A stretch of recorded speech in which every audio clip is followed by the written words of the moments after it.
আজকে যেহেতু check out আমাদের, তাই ভাবলাম এখানে আমাদের সব থেকে ফেভারিট প্লেস যেটা আমার, এই ছাদ, এটা একবার ঘুরে যাই।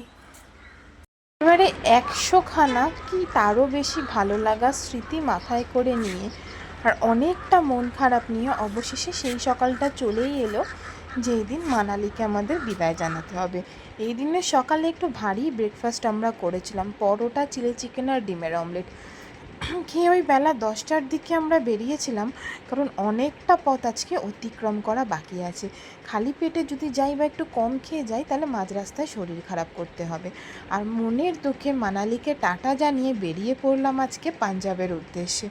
কি অপূর্ব লাগছিল তখন দেখতে চারিদিকটা, রোদটা ওঠাতে যেন ওয়েদারটা আরও ক্লিয়ার হয়ে গেছে আর চারিদিকটা যেন একেবারে ঝলমল ঝলমল করছে।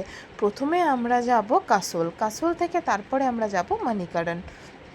কিন্তু হিমাচলের প্রত্যেকটা রাস্তা অপূর্ব সুন্দর হলেও প্রচণ্ড খারাপ হচ্ছে কাসোলে যাওয়ার রাস্তা।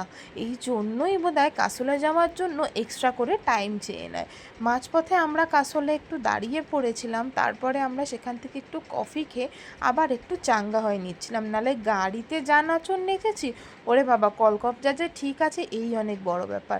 তবে চারিদিকে পাহাড়ের দারুণ জমাটি একটা সিনারির মাঝখানে এই রেস্টুরেন্টটা কিন্তু সত্যি একেবারে মন জয় করে নিয়েছিল।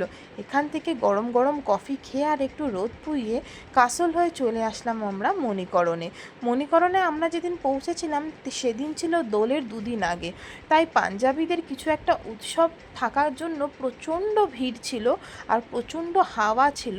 এই ঠান্ডা রোদ, তার মাঝখানে হাওয়া, আর আমি এই মুহূর্তে দাঁড়িয়ে রয়েছি এই দেখো গুরুদ্বারা মণিকরণের, যা সবটা মিলিয়ে ওয়েদারটা যেন একেবারে মনোমুগ্ধ করে দিচ্ছিল। তারপরে গুরুদ্বারা আর ন্যাচারাল হট স্প্রিং ওয়াটার, এই দুটো জিনিসই দেখে নিয়ে তারপরে এবার আমরা চলে আসলাম গাড়িটা আবার নেওয়ার উদ্দেশ্যে। তবে যেহেতু প্রচণ্ড ভিড় ছিল সেই জন্য খুব যে বেশি উপভোগ করতে পেরেছি সেটা কিন্তু নয়। তারপরে আমরা এখানে দাঁড়িয়ে রয়েছি, আমাদের গাড়িটা তো এখানে পার্কিং করা যায়নি, খানিকটা দূরে পার্কিং করতে হয়েছে। আর আবার আমরা ওই এবড়ো খেবড়ো রাস্তার দীর্ঘ পথ অতিক্রম করে চলে এসেছি মেন রোডে। আর পেয়ে গেছে প্রচণ্ড খিদে, একদম অথেন্টিক পাঞ্জাবি একটা থালি অর্ডার করা হয়েছিল। আর দেরি না করে চটপট লাঞ্চটা করে নিই।